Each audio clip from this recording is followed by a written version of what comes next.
ರಾಜ್ಯದ ಆರೋಗ್ಯ ಸಚಿವರಾದಂಥ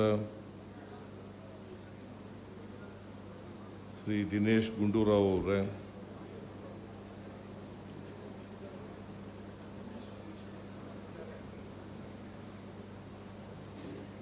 ವಿಧಾನ ಪರಿಷತ್ನಲ್ಲಿ ಸರ್ಕಾರಿ ಮುಖ್ಯ ಸಚೇತಕರಾದಂಥ ಶ್ರೀ ಸಲೀಂ ಅಹಮದ್ ಅವರೇ, ಈ ಸಮಾರಂಭದ ಅಧ್ಯಕ್ಷರು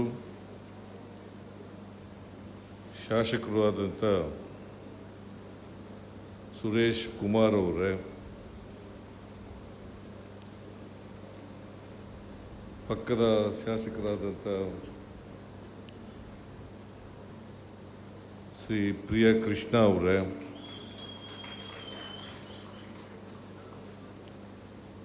ಆರೋಗ್ಯ ಮತ್ತು ಕುಟುಂಬ ಕಲ್ಯಾಣ ಇಲಾಖೆಯ ಪ್ರಧಾನ ಕಾರ್ಯದರ್ಶಿಗಳಾದಂಥ ಶ್ರೀ ರಿತ್ವಿಕ್ ಪಾಂಡೆ ಅವರೇ,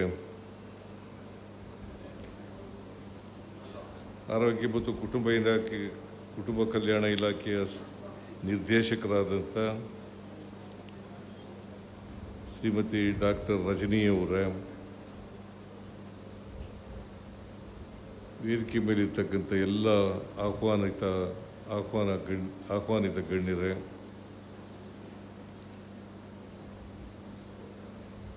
ಈ ಸಮಾರಂಭದಲ್ಲಿ ಭಾಗವಹಿಸಿರ್ತಕ್ಕಂಥ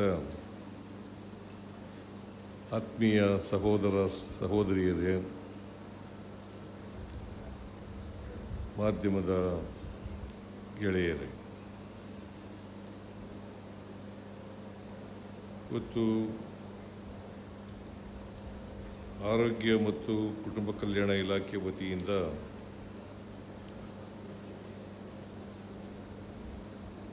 ನೂರೆಂಟು ಆರೋಗ್ಯ ಕವಚ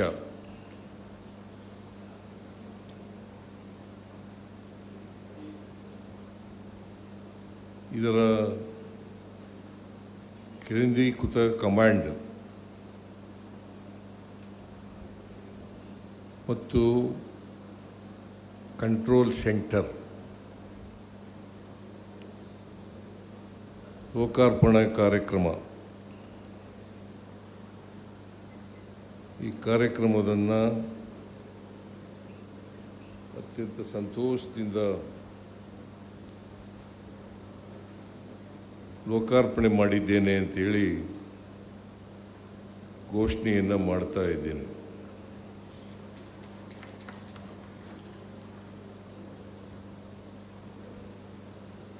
ಇದು ಇಡೀ ದೇಶದಲ್ಲೇ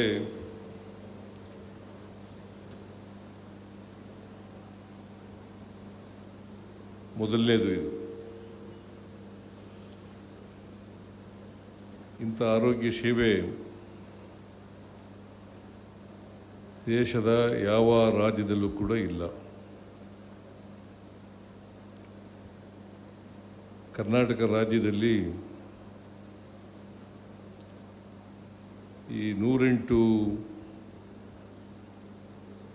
ಆಂಬ್ಯುಲೆನ್ಸ್ಗಳು ಇದರ ಸೇವೆಯನ್ನು ಅತ್ಯಾಧುನಿಕ ಮಾದರಿಯಲ್ಲಿ ಸೇವೆ ದೊರಕಬೇಕು ಜನಗಳಿಗೆ.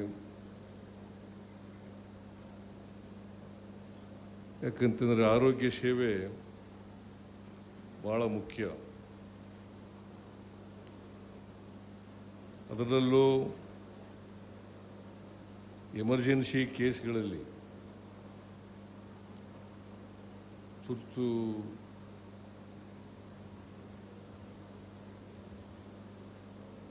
ಕೇಸ್ಗಳಲ್ಲಿ ತ್ವರಿತವಾಗಿ ಆರೋಗ್ಯ ಸೇವೆಯನ್ನು ನೀಡ್ತಕ್ಕಂಥದ್ದು ಅದು ಭಾಳ ಮುಖ್ಯ ಅಂಥೇಳಿ ನಾವೆಲ್ಲರೂ ಕೂಡ ಅರ್ಥ ಮಾಡ್ಕೊಂಡಿದ್ದೀವಿ ಅಂತಕ್ಕಂಥದ್ದು ನನ್ನ ಭಾವನೆ. ಅದಕ್ಕೆ ನಮ್ಮಲ್ಲಿ ಒಂದು ನಾಣ್ಣುಡಿ ಇದೆ,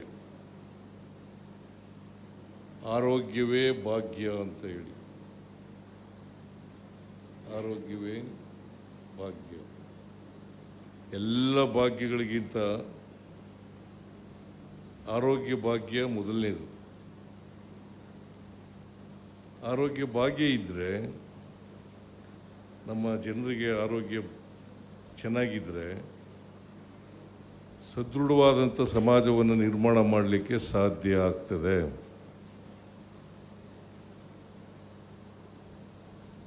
ಹೇಗೆ ಆರ್ಥಿಕ ಸಾಮಾಜಿಕ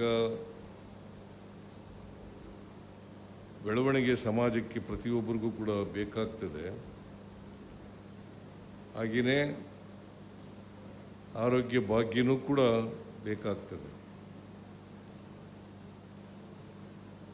ಇದನ್ನು ನಾವೆಲ್ಲರೂ ಕೂಡ ಅರ್ಥ ಮಾಡ್ಕೊಂಡಿದ್ದೀವಿ ಅಂತಕ್ಕಂಥದ್ದು ನನ್ನ ಭಾವನೆ.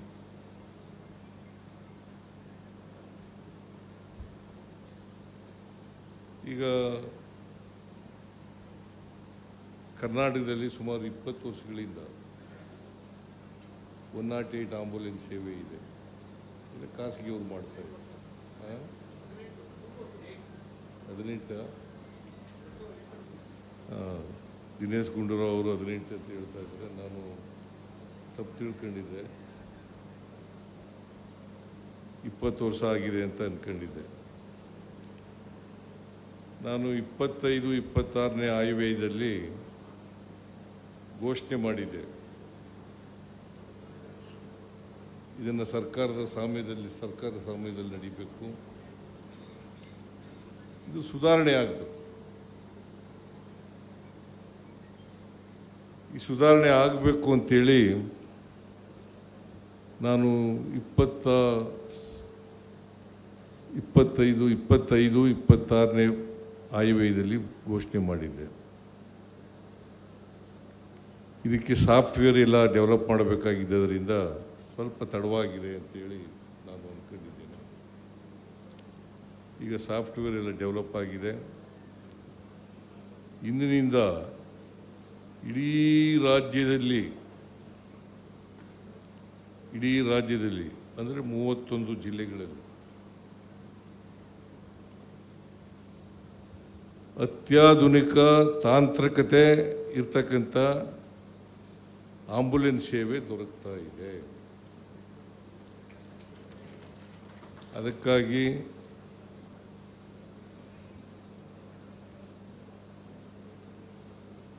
ದಿನೇಶ್ ಗುಂಡೂರಾವ್ ಅವರಿಗೆ, ಅವರ ಇಲಾಖೆಯ ಎಲ್ಲ ಸಿಬ್ಬಂದಿ ವರ್ಗದವರಿಗೆ ನಾನು ಧನ್ಯವಾದಗಳನ್ನು ಹೇಳಲಿಕ್ಕೆ ಬಯಸ್ತಾ ಇದ್ದೇನೆ. ಈಗ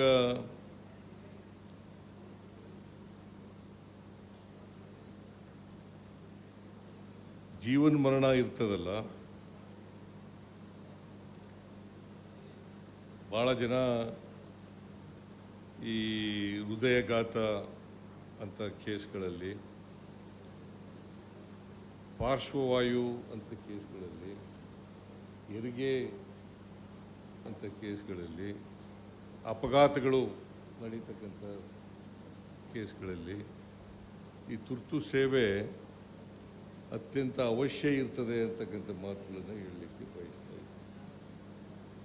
ಈಗ ಸುರೇಶ್ ಕುಮಾರ್ ಅವರು ಒಂದು ಉದಾಹರಣೆ ಮೂಲಕ ಹೇಗೆ ಒಂದು ಹುಡುಗಿ SLCನಲ್ಲಿ ಅವಳು ಬದುಕಿರೋದ್ರಿಂದ ಪರೀಕ್ಷೆಯಲ್ಲಿ ಪಾಸ್ ಮಾಡಿ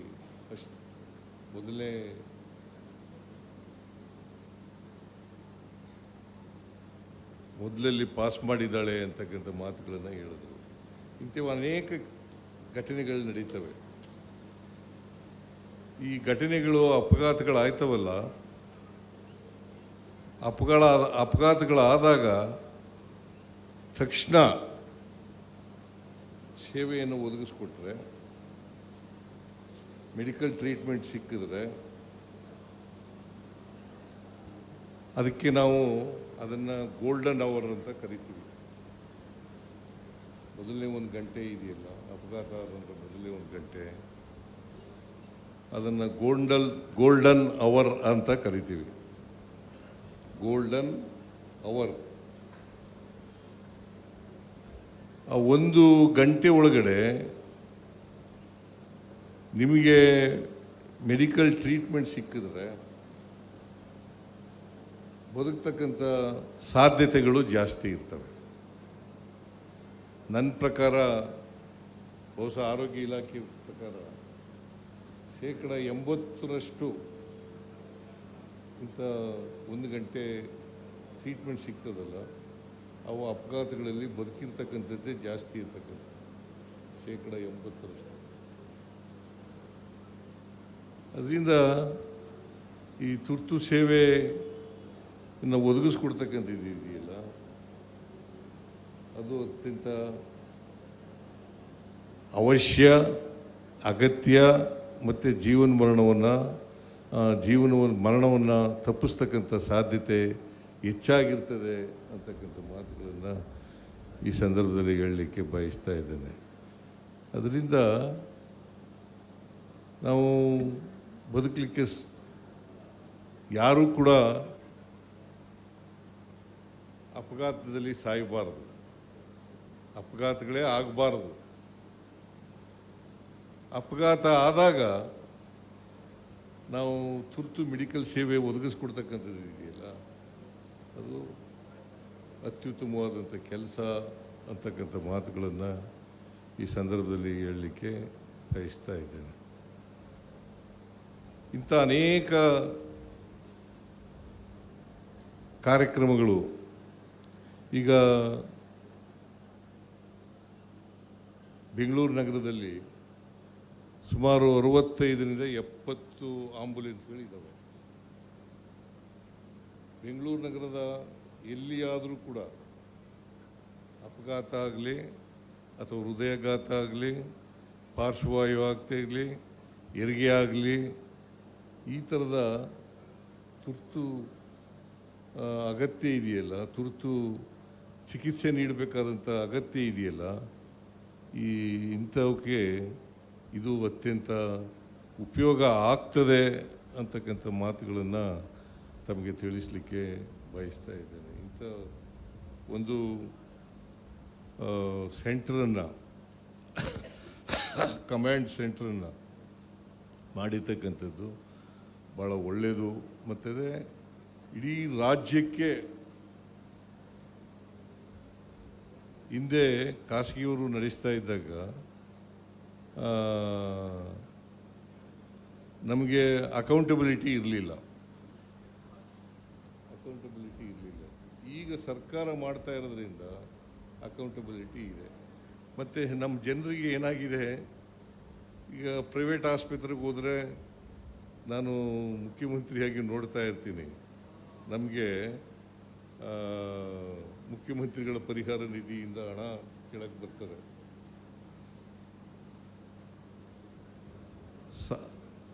ನಮ್ಮ ಶಾಸಕರುಗಳು ಅಥವಾ ಬೇರೆ ಜನರು ಬಂದು ಭೇಟಿಯಾಗಿ ಅವ್ರು ಬಡವರು ಸರ್, ಅವ್ರಿಗೆ ಜಾಸ್ತಿ ಕೊಡಬೇಕು ಪರಿಹಾರನ ಅಂತ ಹೇಳ್ತಾರೆ.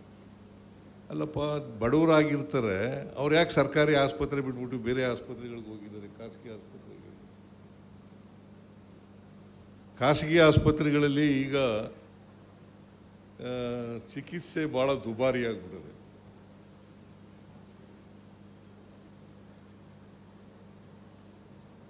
ಅದ್ರ ಬಗ್ಗೆನೂ ಕೂಡ ಸರ್ಕಾರ ಗಂಭೀರವಾಗಿ ಆಲೋಚನೆಯನ್ನು ಮಾಡ್ತಾ ಇದೆ. ನೋಡಿ, ಅದ್ರ ಬಗ್ಗೆನೂ ಕೂಡ ಯೋಚನೆ. ಹಿಂದೆ ರಮೇಶ್ ಕುಮಾರ್ ಇದ್ದಾಗ ಒಂದು ಕಾಯ್ದೆ ತಗೊಬಂದಿದ್ರು.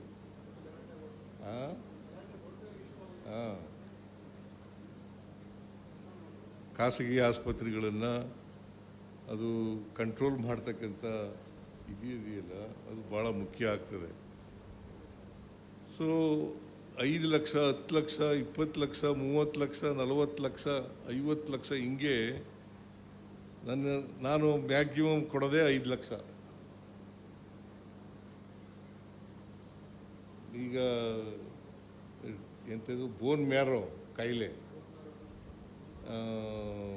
ಟ್ರಾನ್ಸ್ಪ್ಲಾಂಟ್ ಮಾಡ್ತಕ್ಕಂಥದ್ದು, ಕಿಡ್ನಿ ಟ್ರಾನ್ಸ್ಪ್ಲಾಂಟು, ಆಮೇಲೆ ಲಿವರ್ ಟ್ರಾನ್ಸ್ಪ್ಲಾಂಟು, ಆಮೇಲೆ ಲಂಗ್ ಟ್ರಾನ್ಸ್ಪ್ಲಾಂಟು, ಇಂಥ ಕಾಯಿಲೆಗಳಿಗೆಲ್ಲ ಜಾಸ್ತಿ ದುಡ್ಡು ಆಗ್ತದೆ. ಒಬ್ಬ ಬಡವರು ಕೊಡೋಕ್ಕಾಗಲ್ಲ. ಬಡವ್ರು ಕೊಡೋಕ್ಕಾಗಲ್ಲ. ಅದಕ್ಕೆ ಸರ್ಕಾರಿ ವ್ಯವಸ್ಥೆಯಿಂದ ಮೂಲಕನೇ ಮಾಡ್ತಕ್ಕಂಥದ್ದು. ಮತ್ತು ಯಾವ ಕಾರಣಕ್ಕೂ ಕೂಡ ಸರ್ಕಾರಿ ಆರೋಗ್ಯ ಸೇವೆ ಇದೆಯಲ್ಲ ಖಾಸಗಿಯವ್ರಿಗಿಂತ ಕಳಪೆ ಆಗ್ಬಾರ್ದು. ಯಾವುದೇ ಕಾರಣಕ್ಕೆ. ಅದಕ್ಕೆ ನಾನು ಆರೋಗ್ಯ ಸೇವೆಗೆ ಏನು ಬೇಕಾದರೂ ಮಾಡಲಿಕ್ಕೆ ನಾನು ತಯಾರಿದ್ದೇನೆ ಅಂತಕ್ಕಂಥ, ನಮ್ಮ ಸರ್ಕಾರ ಏನು ಬೇಕಾದ್ರೂ ಮಾಡಲಿಕ್ಕೆ ತಯಾರಾಗಿದೆ ಅಂತಕ್ಕಂಥ ಮಾತುಗಳನ್ನು ಹೇಳಲಿಕ್ಕೆ ಬಯಸ್ತೇನೆ. ಹೊಸ ಸೇವೆ ಮಾಡಿದ್ದೀರಿ, ಈ ಸೇವೆ ಅದರ ಉದ್ದೇಶ ಈಡೇರಲಿ ಅಂತ ನಾನು ಆಶಯವನ್ನು ವ್ಯಕ್ತ ಮಾಡ್ತೇನೆ. ಉದ್ದೇಶ ಈಡೇರಬೇಕು. ಈಗ ನಾವು ಭಾಳ ಮುಖ್ಯ ಅಲ್ಲ. ಈ ಸವಲತ್ತನ್ನು ಮಾಡಿದಾಗ, ಸರ್ಕಾರದಿಂದ ಮಾಡಿದಾಗ ಅದು ಪರಿಣಾಮಕಾರಿಯಾಗಿ ಆಗಬೇಕು ಅಂತಕ್ಕಂಥ ಮಾತುಗಳನ್ನು ಈ ಸಂದರ್ಭದಲ್ಲಿ ಹೇಳಲಿಕ್ಕೆ ಬಯಸ್ತೇನೆ. ಪರಿಣಾಮಕಾರಿಯಾಗಿ ಆಗಬೇಕು. ಅದನ್ನು ದಿನೇಶ್ ಗುಂಡೂರಾವ್ ಅವರು ನೋಡ್ಕೋತಾರೆ ಅಂತಕ್ಕಂಥ ನಂಬಿಕೆ ನನಗಿದೆ.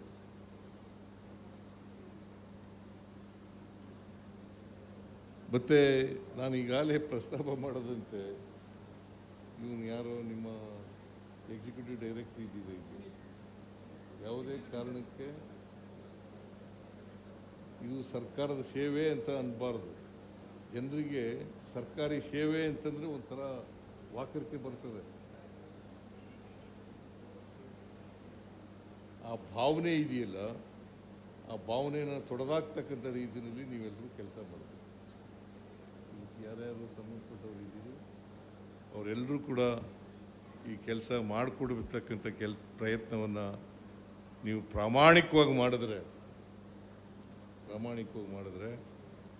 ಬಹುಶಃ ಸರ್ಕಾರದ ಮೇಲೆ ನಂಬಿಕೆ ಜಾಸ್ತಿ ಬರ್ತದೆ, ವಿಶ್ವಾಸ ಜಾಸ್ತಿ ಬರ್ತದೆ ಅಂತಕ್ಕಂಥ ಮಾತುಗಳನ್ನು ಹೇಳಿ ನಾನು ಭಾಳ ಉದ್ದನೇ ಭಾಷಣ ಮಾಡೋಕ್ಕೆ ಹೋಗಲ್ಲ. ಆರೋಗ್ಯ ಇಲಾಖೆ ಇದೆಯಲ್ಲ, ಆರೋಗ್ಯ ಇಲಾಖೆ ಚೆನ್ನಾಗಿ ಕೆಲಸ ಮಾಡ್ತಾ ಇದೆ. ನಾವು ಅಧಿಕಾರಕ್ಕೆ ಬಂದ ಮೇಲೆ ಚೆನ್ನಾಗಿ ಕೆಲಸ ಮಾಡ್ತಾ ಇದೆ. ಇನ್ನೂ ಹೆಚ್ಚಾಗಿ ಕೆಲಸ ಮಾಡಲಿ, ಒಳ್ಳೆಯ ಕೆಲಸ ಮಾಡಲಿ ಅಂತಕ್ಕಂಥ ಆಶಯವನ್ನು ವ್ಯಕ್ತ ಮಾಡಿ, ದಿನೇಶ್ ಗುಂಡೂರಾವ್ ಅವರ ನೇತೃತ್ವದಲ್ಲಿ ಜನರಿಗೆ ಒಳ್ಳೆಯ ಆರೋಗ್ಯ ಸೇವೆ ದೊರಕಿಸ್ತಕ್ಕಂಥ ಕೆಲಸವನ್ನು ಮಾಡಲಿ ಅಂತಕ್ಕಂಥ ಆಶಯವನ್ನು ವ್ಯಕ್ತ ಮಾಡಿ ನನ್ನ ಮಾತುಗಳನ್ನು ಮುಗಿಸ್ತೇನೆ. ನಿಮ್ಮೆಲ್ಲರಿಗೂ ಕೂಡ ನಮಸ್ಕಾರಗಳು.